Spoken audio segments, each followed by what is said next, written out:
Part of Russian President Vladimir Putin's justification for invading Ukraine was to prevent it from joining NATO and strengthening the Western alliance by adding another member nation that shares a border with Russia.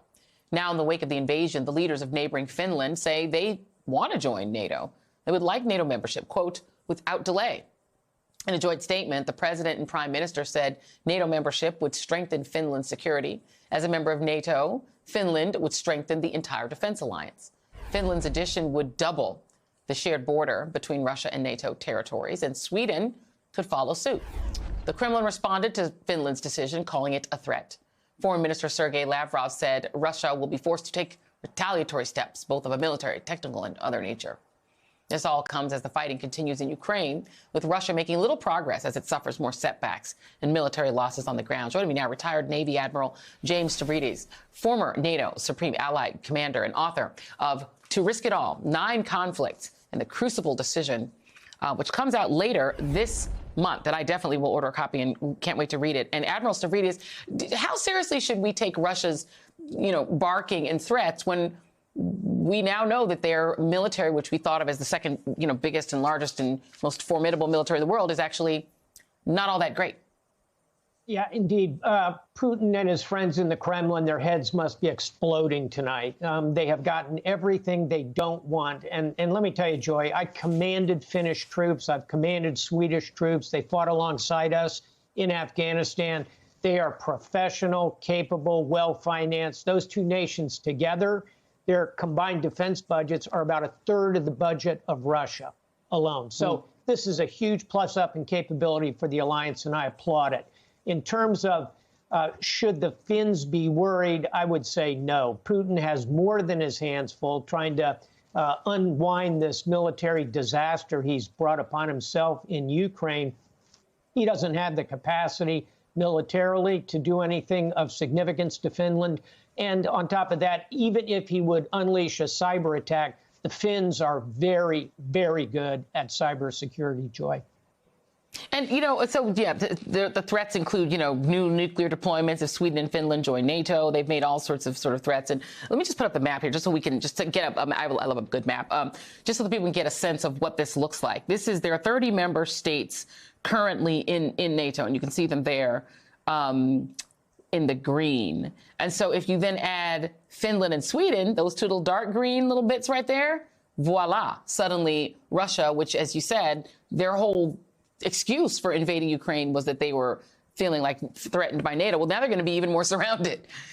Do you think that when this is all said and done, Ukraine should also be added to NATO?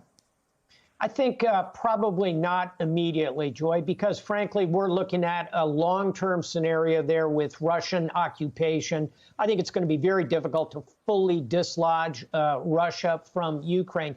On the other hand, Finland and Sweden have no incursions by Russia. Both have very long history, by the way. 1939, Finland was invaded by the Soviet Union, and they fought them to a standstill, much like the Ukrainians are doing today. That's how Finland became a neutral state, by the way. That was a promise extracted at the time by Joseph Stalin. Again, the irony here is really quite remarkable. Final thought, Joy.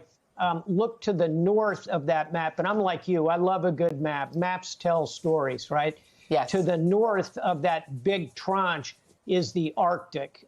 Sweden, Finland, Norway all have Arctic front porch. That's a real plus for the alliance, gives us additional leverage as we face Russia across the Arctic Sea. Wow. Fascinating stuff. So let's talk about the U.S. just for a moment, because Rand Paul of Kentucky, he's done this before, but he's once again holding up what feel like extremely urgent tranches of aid to Ukraine. He's holding up this $40 billion aid bill. It's going to pass, but he's demanding, alterations to the legislation. He wants an inspector general to oversee spending, et cetera, blah, blah, blah. How big of a problem is that you have this senator doing that, especially now? It really is so counterproductive in the cause of democracy and freedom. And as you know well, Joy, you're an expert on Washington politics. This is the rare issue where there really is agreement across the spectrum politically.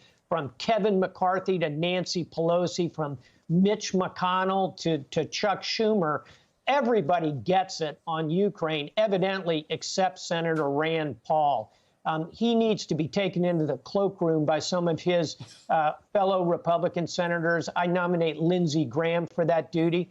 Lindsey Graham is a retired military officer. He gets the courage and the perseverance of the Ukrainians. He had to take his colleague aside and say, look, this is not one to play politics with. No one else is doing so. It's really unbelievable. Let's talk just a moment about one of the other unfortunate sort of side effects of this war that Russia is waging on Ukraine, and that has been the food shortages and the disruption to the global food supply. It's hitting particularly hard in the Middle East and other parts of the world, not so much the U.S. But do you think that ultimately the Putinites and the Kremlin are correct in that might actually be Putin's best weapon, is to try to drag down and wear down the West as food shortages start to hit in places like Europe and gas prices continue to spike, and that might actually weaken the resolve of the West? I think it's unlikely that strategy is going to succeed. And for starters, there are other major grain producers globally, including the United States, including Brazil.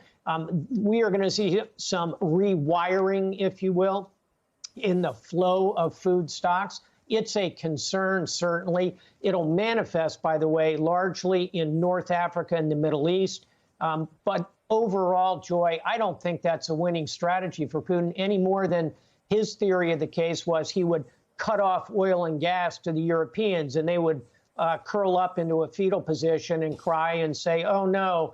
That's not what happened. Germany doubled their defense budget.